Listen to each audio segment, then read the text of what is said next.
La ortodoncia orgánica, más que una técnica, es una filosofía, la cual fundamenta su estudio y características en el conocimiento y aplicación de los conceptos que rigen a la oclusión orgánica en el diagnóstico y biomecánicas terapéuticas, teniendo primacía por la buena fisiología del sistema anático y equilibrio dentofacial.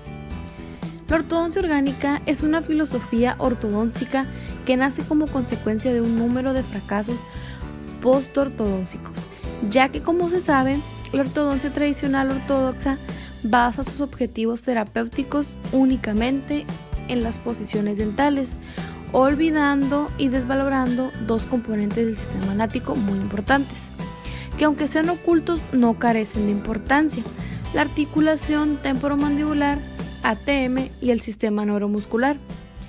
El concepto de esta nueva filosofía ortodóntica es tomar en cuenta los cuatro componentes del sistema anático para lograr mejores resultados terapéuticos y fisiológicos, lo que traerá como derivación tratamientos más imperecedores y estables, decreciendo el número de fracasos y recidivas. La ortodoncia ortodoxa inquiere dos estabilidades únicamente en su estudio: desoclusión anterior, oclusión céntrica. La ortodoncia orgánica busca como objetivo terapéutico tres estabilidades. Número 1, relación céntrica. Número 2, desoclusión anterior. Número 3, oclusión céntrica. Relación céntrica posterior-superior. Es la posición más posterior, superior y media que guardan los cóndilos de la mandíbula en sus cavidades glenoideas en la función de la deglución. Es una posición momentánea. Esta se da únicamente en la función de la deglución, ya que en la misma se hace una máxima contracción muscular, músculos de la masticación y suprayoideos, llevando a los cóndilos de la mandíbula a su posición más posterior, superior y media. Es una posición medible y transportable, dado que esta posición posterior superior se puede trasladar a un instrumento que duplica los movimientos mandibulares y nos permite medir o monitorear la cercanía o lejanía en que se encuentran los cóndilos en la cavidad glenoidea. En los buenos montajes que se hacen en el articulador para diagnóstico o ajuste oclusal, los cóndilos metálicos del aparato deben estar en la parte más posterior superior de las cajas glenoideas de este. Es una posición repetible por ser la posición más posterior en pacientes con previa rehabilitación con guarda oclusal. Es una posición controlable por ser posterior superior. En pacientes con salud muscular y articular podemos controlar esta posición clínicamente gracias a las manipulaciones por parte del operador durante el tratamiento ortodóntico. Cabe mencionar que la relación céntrica posterior superior es la única posición controlable clínicamente, puesto que la anterior superior está subordinada por la presencia de contactos prematuros, lo cual hace improbable su control, ya que ésta sufre cambios constantes. En las biomecánicas ortodónticas, la relación céntrica posterior superior es un faro de guía que nos ilumina y nos indica en qué momento real del tratamiento nos hallamos y qué biomecánicas o fases del tratamiento continúan, y nos muestran la cercanía o lejanía en que se está de los objetivos terapéuticos finales. De ser así, marcharemos a oscuras durante todo el tratamiento ortodóntico en sus diferentes fases, ya que no contamos con esta gran guía fisiológica. La relación céntrica posterior superior se manejará con fines de diagnóstico como medio de control terapéutico ortodóntico y será principal objetivo funcional con los movimientos excéntricos mandibulares. Desoclusión anterior. La desoclusión anterior es la capacidad de desplazamiento mandibular en forma voluntaria hacia el lado derecho, izquierdo y adelante, los cuales deben ser efectuados en ausencia de interferencias oclusales. La norma explica que al menor movimiento de lateralidad o de protrusión debe haber una inmediata desoclusión posterior, de tal manera que la fisiología de la mandíbula se da en el segmento dental anterior, guiado por la inclinación de la eminencia articular y de la curvatura de las trayectorias condilares. La función de la desoclusión anterior es lograr la separación de los dientes posteriores en todas las excursiones excéntricas de la mandíbula, formándose una protección funcional para estos. La desoclusión anterior está integrada por el contacto de los dientes anteriores inferiores con sus antagonistas, borde incisal inferior contra las concavidades palatinas de los incisivos superiores. Este contacto es de 0.002. El espacio se forma por la fisiología mandibular. La desoclusión dental anterior es determinada por la posición del segmento dental superior e inferior, los cuales, a su vez, son subordinados de la inclinación de la eminencia articular y las trayectorias condiliares. Referente a la posición dental anterior superior e inferior, debemos tener sobremordida vertical y horizontal. Se entiende por sobremordida al traslape de los dientes superiores con los inferiores, y es de dos tipos, horizontal y vertical. Las sobremordidas bien armonizadas en ortodoncia orgánica deben permitir, sin restricciones ni limitaciones, la función de a. La incisión, b. Lograr las desoclusiones anteriores, c. Lograr la protección de grupo. Esto traerá buena fisiología a nuestros tratamientos ortodónticos, además de estética y estabilidad, y en consecuencia menos fracasos postortodónticos por recidivas y disfunción temporomandibular. De tal modo, en ortodoncia orgánica es indispensable y una prioridad terapéutica conseguir la aproximación entre las desoclusiones anteriores desde la relación céntrica postero-superior. De no ser así, consideramos patológicas las desoclusiones, ya que provocarán desajustes, desgaste dental y alteraciones articulares a corto, mediano o largo plazo. Leyes que rigen la eminencia articular. A mayor inclinación de la eminencia articular, mayor debe ser la sobremordida vertical con respecto a la horizontal y mayores los torques progresivos posteriores.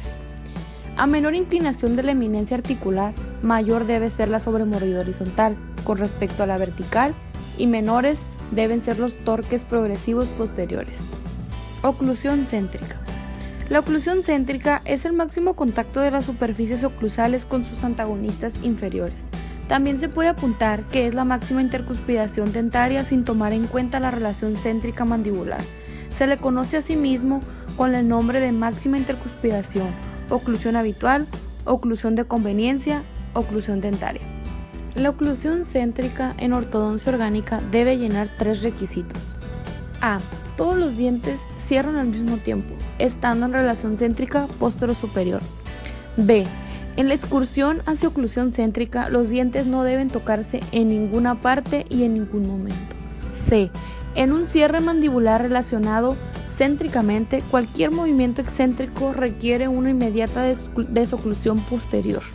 Características de la oclusión céntrica. A. Se da entre la inclinación interna de una cúspide vestibular superior contra la inclinación externa de una cúspide vestibular inferior. Inciso B. Es el que se da entre la inclinación interna de una cúspide palatina superior con la inclinación interna de la cúspide vestibular inferior. Inciso C. Es el que se da entre la inclinación externa de una cúspide palatina superior contra la inclinación interna de una cúspide lingual inferior. Factores inalterables que rigen a la ortodoncia orgánica. La inclinación de la eminencia articular determina en ortodoncia los siguientes puntos. Inciso A. Inclinación del plano de oclusión. Inciso B. Curva anteroposterior. Inciso C. Curva transversa. Inciso D. Torques progresivos posteriores. Inciso E. Desoclusión anterior, sobremordidas vertical y horizontal. Inciso F. Transtrusión. Factores modificables por la ortodoncia orgánica siempre en concordancia con los fijos, explicados en capítulos anteriores. Inciso A. Armonía de las arcadas. Inciso B. Curva anteroposterior. Inciso C. Curva transversa. Inciso D. Relaciones dentolabiales. Inciso E. Sobremordidas vertical y horizontal. Inciso F. Oclusión posterior. Estos conceptos biológicos y fisiológicos nos descifran por qué la ortognatodoncia no requiere de un bracket en específico, ni de ninguna técnica ni disciplina ortodóntica especial. La aparatología, instrumentación y aleaciones serán el medio mecánico para lograr los objetivos terapéuticos deseados por la ortodoncia orgánica. Dicho de otro modo, en ortodoncia orgánica manipularemos la aparatología que más nos convenga utilizar para cada caso en específico. La aparatología puede cambiar a nuestra voluntad o conveniencia, de acuerdo a las diferentes maloclusiones por corregir.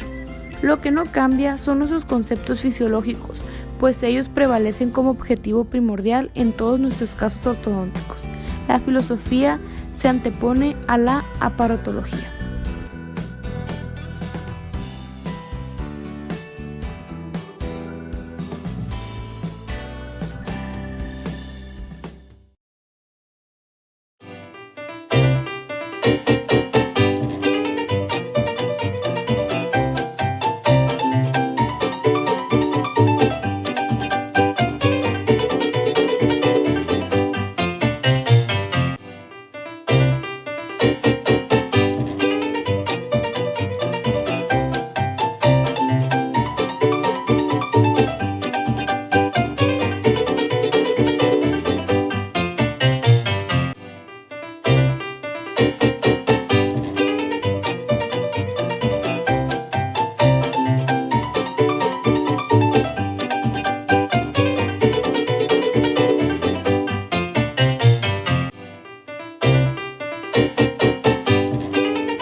Hola a todos, en este vídeo os voy a hablar de la oclusión, de los sistemas de defensa que tiene y cuáles son las más ideales dependiendo del tipo de prótesis. Para empezar necesito que entendáis que la oclusión ideal es aquella que conocemos como mutuamente protegida, es decir, todos los dientes se ayudan unos a otros para no verse dañados y funcionar correctamente. Por un lado tenemos un sistema de protección que es la guía anterior.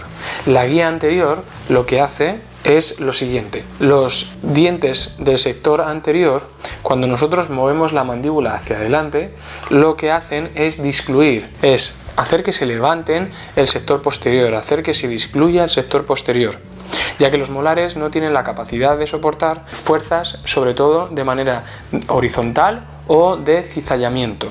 Luego, por otro lado, tenemos la guía canina. La guía canina la llevan los caninos. Los caninos, cuando nosotros hacemos movimientos de lateralidad, se encargan de discluir sectores también posteriores. Pues por lo mismo que decíamos antes, porque cuando nosotros hacemos movimientos horizontales, los molares se romperían y se desgastarían si no estuvieran los caninos. Y por último tenemos que en máxima intercuspidación, es decir, cuando nosotros tenemos el máximo número de puntos de apoyo, la máxima oclusión con cúspide, lo que sucede es que el sector posterior se encarga de hacer más fuerza que el sector anterior, ya que los molares están más preparados por los algotantes y por esas raíces tan potentes, están más preparados para soportar presiones mayores, sobre todo en el eje axial, es decir, de forma vertical. Y los incisivos no. Los incisivos son dientes más endebles que valen para cortar, pero no para hacer tanta fuerza. Por eso cuando nosotros apretamos del todo la mandíbula, lo que obtenemos es lo siguiente: cuando yo aprieto del todo, si la oclusión fuese mutuamente protegida, es decir, la oclusión ideal que buscamos, lo que tenemos es que los molares, el sector posterior, premolares y molares, soportan más fuerza que el sector anterior, por lo que liberan presión al sector anterior. Si no tuviéramos molares, toda la fuerza recaería en los anteriores.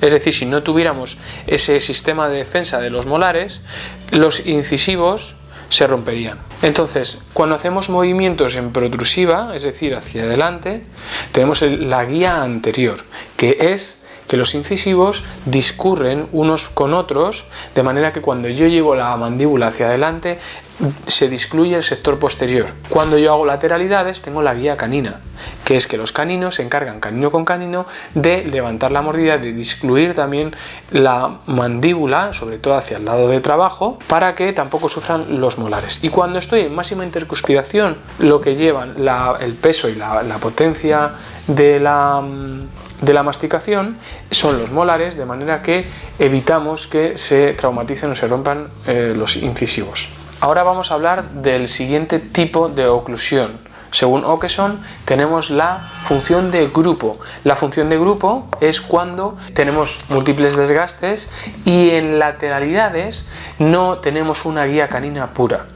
Es decir, el canino tiene facetas de desgaste, está desgastado, no consigue en lateralidades discluir, levantar hacia el lado de trabajo la mandíbula, de manera que se tienen que encargar otros dientes, como son los premolares. ¿Vale? Son dientes contiguos, premolares y en algunas ocasiones el incisivo lateral. Esto lo conocemos como función de grupo, porque trabajan en grupo. Y por último tenemos la oclusión bibalanceada o balanceada bilateral. Esta oclusión se salta todos los esquemas de una oclusión ideal. Es aquella que lo que busca, su objetivo principal, es la estabilidad de una prótesis, el evitar que una prótesis se desinserte. Por eso lo que busca este tipo de oclusión es que en cualquier movimiento excursivo, es decir, protrusión, lateralidad, en cualquier tipo de movimiento tengamos el mayor número de contactos de diente con diente para evitar la desinserción de la prótesis. Este tipo de oclusión se suele valorar en prótesis completas, en prótesis removibles completas, por lo que cuando nosotros hacemos cualquier tipo de movimiento hay un apoyo como mínimo tripódico, es decir, hay 3 apoyos, 2 posteriores y 1 anterior. Y esto se conoce como oclusión bibalanceada. También se puede estudiar la oclusión horizontalmente anteroposteriormente. Esto lo vamos a conocer como la clase de Angle. La clase de Angle, el punto de referencia que nosotros cogemos es el primer molar. Y entre ellos vamos a coger la cúspide mesiovestibular. Por lo que dependiendo cómo coincida con el molar inferior, vamos a decir que está en un tipo de oclusión o en otro. Es una oclusión, es una clasificación muy sencilla. La clase 1 es cuando la cúspide mesiovestibular coincide con el surco vestibular del molar antagonista o inferior. Cuando la mandíbula es más posterior o el maxilar más anterior, diremos que es una clase 2 y es cuando la cúspide mesiovestibular del primer molar está por delante del surco del antagonista. Y una clase 3 cuando la mandíbula está por delante o el maxilar está retruido hacia detrás, cuando la cúspide mesiovestibular está por detrás del surco vestibular. Tenemos la clase 1, la clase 2 y la clase 3. Esto conocemos como la clasificación de Angle. También podemos hablar del resalte. El resalte es la distancia que existe entre la cara palatina de los incisivos superiores con la cara vestibular de los incisivos inferiores. Es decir, es exactamente la distancia que existe entre la cara palatina de los incisivos superiores con la cara vestibular de los incisivos inferiores. Esta distancia la conocemos como resalte y aproximadamente suele estar entre 0,5 y 1 milímetro. Luego tenemos la sobremordida. La sobremordida se conoce como cuánto los dientes superiores tapan los dientes inferiores. Más o menos viene a ser 2 milímetros. Si no tapan nada, lo conocemos como una mordida abierta. Si tapan de más, lo conocemos como sobremordida. En prótesis es muy importante que conozcamos cuándo tenemos que adecuar un tipo de oclusión u otro. A mayor número de dientes fijos y naturales, vamos a intentar una oclusión ideal, como decíamos, mutuamente protegida o como mucho función de grupo.